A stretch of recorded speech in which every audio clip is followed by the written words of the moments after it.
Fala galera, eu sou o Matheus e neste vídeo eu vou te mostrar 8 fundos imobiliários que eu não investiria atualmente, porque eles não passaram em meus critérios de seleção e eu acho que poderiam dar algum problema no longo prazo. Claro, lembrando que isso aqui não é recomendação de investimento, eu vou dar apenas a minha opinião em alguns pontos nesses 8 fundos imobiliários. E antes de começarmos, se você quer aprender a investir em fundos imobiliários, confere aqui embaixo se você está inscrito no canal e com o sininho ativado para você não perder mais nenhum vídeo como esse. Como eu não gosto de ficar enrolando, vamos para o primeiro fundo imobiliário que você deve tomar cuidado e ele é o CARE11. E conforme consta em seu regulamento, ele tem como ativo-alvo investir em cemitérios, que na minha visão nem faz sentido, mas enfim, existe um fundo imobiliário para isso. E o motivo de eu não investir nesse fundo imobiliário é em relação aos dividendos. Temos que nos últimos 12 meses ele não pagou nem 2 centavos, apenas 1 centavo, tendo aí um dividend yield de 0,27%. Isso quando ele paga dividendo, porque se você ver, é bem raro esse fundo imobiliário pagar dividendo. Muita gente compra ele apenas por especulação. Já o segundo fundo imobiliário não é de cemitério, mas de lajes corporativas. E aqui eu estou falando do XPCM11. Ele é um fundo que tem apenas um ativo, no caso aqui, um imóvel localizado lá em Macaé, Rio de Janeiro. Atualmente ele possui 100% de participação e olha só isso aqui, uma vacância física 100%. Até um tempo atrás ele era alugado para a Petrobras e ela do nada resolveu sair, pagou a multa, tanto que até hoje o fundo imobiliário vem distribuindo rendimentos, mas em relação à multa que a Petrobras está pagando, e quando acabar o pagamento dessa multa e se o fundo imobiliário não tiver alugado esse imóvel, logicamente ele vai cessar aí os dividendos. Mas temos outro motivo além deste para eu não investir nesse fundo imobiliário, que é justamente a liquidez. Na minha visão, para um fundo ter uma boa liquidez, ele precisa ter um volume financeiro médio negociado diariamente de no mínimo R$ 1 milhão. E olha só o desse fundo, cerca de R$ 85 mil.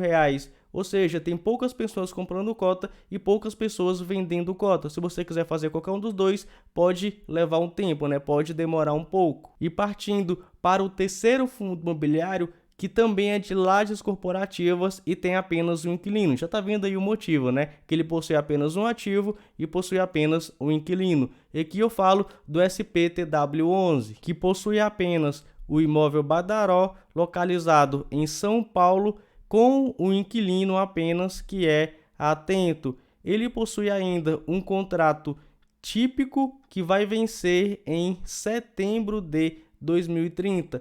Como um contrato típico não segura nenhum inquilino, temos aí, na minha visão, outro ponto que não faz eu investir nesse fundo imobiliário, logicamente, além dele ser monousuário e monoativo. Vai que acontece a mesma coisa que aconteceu com o XPCM11. Aí o fundo imobiliário vai ter o imóvel 100% vago, logicamente a cotação vai seguir aquilo e vai cair violentamente igual a do XPCM11. E o outro motivo que me faz evitar o SPTW11 é justamente o seu volume financeiro de negociações. Temos aqui apenas 183 mil diariamente, que é menor aquele R$ 1 milhão. Ou seja, esse fundo possui poucas pessoas comprando, poucas pessoas vendendo. Se você quiser fazer qualquer um dos dois, pode levar um tempo. Já em relação ao próximo fundo imobiliário, é pelo mesmo motivo. Ele tem apenas um ativo locado apenas para o inquilino. Vai que acontece a mesma coisa que aconteceu com o XPCM11. E aqui eu estou falando do fundo imobiliário GTWR11, que possui 85%, então repare, ele nem possui 100% do ativo, ele possui 85% das Green Towers. É um ativo localizado aqui em Brasília que possui um contrato típico, conforme você está vendo aqui, com o Banco do Brasil, ou seja, apenas um ativo, apenas na verdade uma parte, 85% de um ativo, locado apenas para o inquilino. O fundo imobiliário possui um bom imóvel? Claro, possui um bom imóvel, já trabalhei ali perto e realmente é um bom imóvel, mas pode acontecer e eu prefiro evitar isso na minha carteira de investimento. O outro ponto que me faz evitá-lo é justamente a liquidez.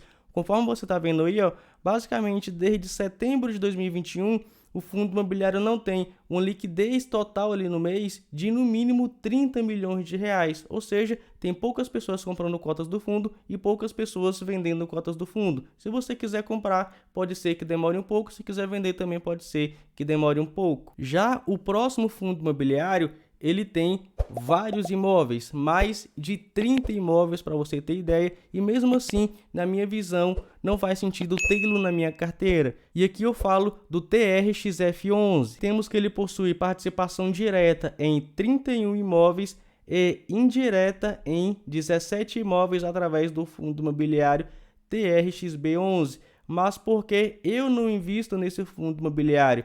E é justamente por causa disso, ó. Entrei no informe mensal do fundo imobiliário do mês de abril de 2022, que foi o único que eu achei aqui mais recente. Quando a gente desce lá em passivo, olha só o que a gente tem. Esse fundo imobiliário possui dívidas extremamente altas. Só para você ter ideia, eu vou calcular aqui, vou somar as duas dívidas que o fundo possui, ó. Temos aqui essas obrigações por securitização de recebíveis e temos aqui mais 52 milhões de obrigação por aquisição de imóveis. Vamos lá, 667 milhões, 157.463 reais,23 centavos. Como esse aqui é de abril, pode ser que tenha reduzido um pouco, mas a dívida continua extremamente alta. Vamos lá, continuar somando. 52.840, 448,84. Temos aí que o fundo imobiliário possui uma dívida de mais de 700 milhões de reais. E quando a gente compara com seu ativo, olha só, o fundo imobiliário possui cerca de 1,5 bilhão de ativo. Vamos pegar isso aqui e dividir por esse total de ativo para a gente ver a alavancagem no fundo imobiliário, né? Quanto do patrimônio do fundo imobiliário está comprometido. Vamos lá, ó. Vou pegar isso aqui e vou dividir por 468.856.580,57. Vou multiplicar por 100 para achar o percentual. Ou seja, em torno de 49% dos ativos do fundo estão comprometidos com dívida. Logicamente, esse aqui é um fundo imobiliário que vai pagar mais quem ele deve do que os cotistas do fundo imobiliário. Para ter ideia, na minha visão, quando o fundo imobiliário tem esse percentual maior do que 20%, ele já está bem alavancado. Claro que cada investidor vai ter o seu número ideal. Na minha visão, até 20% de alavancagem está tranquilo. Acima disso já está caro, mas cerca de 50%, logicamente esse fundo imobiliário está bem endividado e por isso não entra na minha carteira de investimento. Já o outro fundo imobiliário, até perdi as contas aqui, mas vamos continuar. Já esse outro fundo imobiliário, ele também possui vários inquilinos e vários imóveis e é do setor de logística. E mesmo assim, eu evito de colocá-lo na minha carteira. E aqui eu estou falando do MGLG11, que possui 5 ativos, 3 localizados em São Paulo e 2 localizados no Rio de Janeiro. Um ponto importante é que vários desses ativos do fundo imobiliário ele adquiriu de outro fundo imobiliário e, na minha visão, o outro fundo imobiliário fez um negócio melhor do que este aqui. E isso me faz duvidar da qualidade desses ativos que o fundo imobiliário possui. Podem ter qualidade? Sim, podem ter qualidade, mas eles são um pouco mais antigos do que outros de outros fundos imobiliários.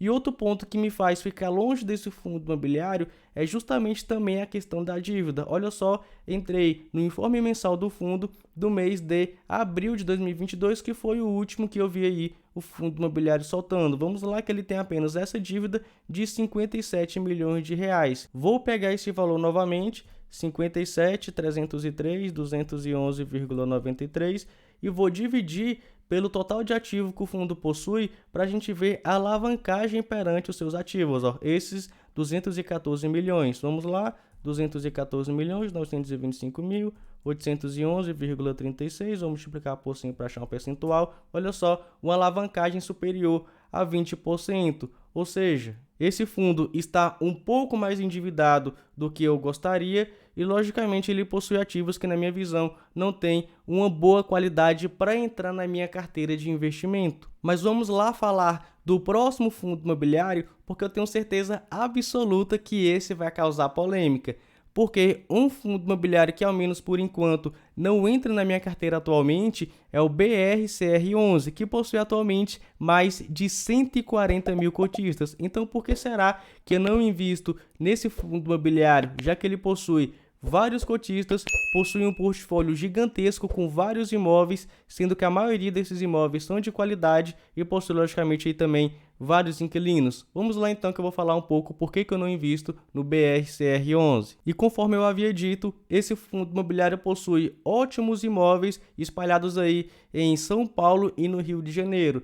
Em São Paulo, ele possui 10 imóveis, são todos esses que você está vendo aí. Em relação ao Rio de Janeiro, ele possui participação nesses 5 imóveis, ou seja, o fundo imobiliário possui participação em 15 imóveis, sendo que a maioria deles são de qualidade. Mas por que eu não invisto no BRCR11? Vamos lá então que eu vou te mostrar aqui o ponto. O primeiro ponto é justamente o seu valor patrimonial. Você pode ver que com o tempo veio reduzindo. Em janeiro de 2016 estava em R$ 150 e atualmente está em R$ 104,82.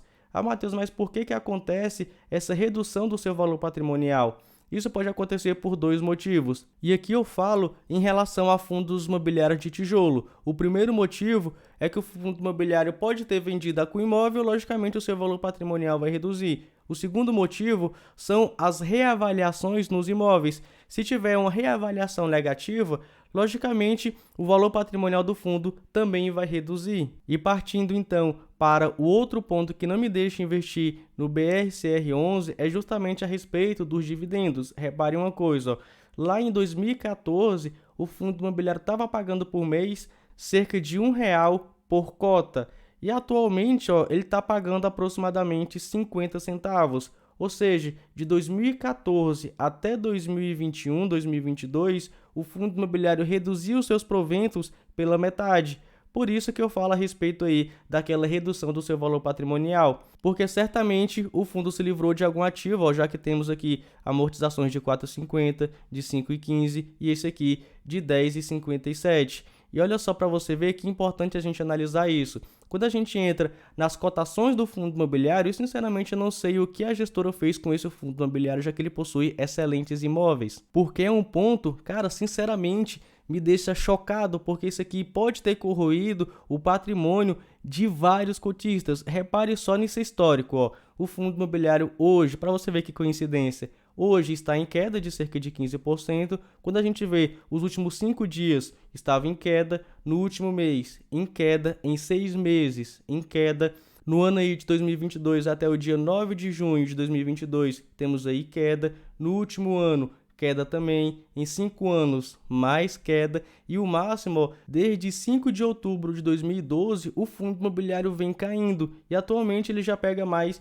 de 56% de queda. Agora imagina aquela pessoa que comprou cotas do BRCR11 lá em 2012 e está com ela até hoje. Ela viu seu patrimônio basicamente aí reduzindo pela metade. Beleza que o fundo imobiliário vem entregando ali os dividendos, muita gente fala, mas olha o dividendo, não olha o patrimônio. Cara, sinceramente falando, eu olho os dois. E na minha visão, esse fundo imobiliário, ao menos no longo prazo, não se mostrou ser um fundo imobiliário confiável, mesmo com aquele baita portfólio, porque ele possui realmente excelentes imóveis.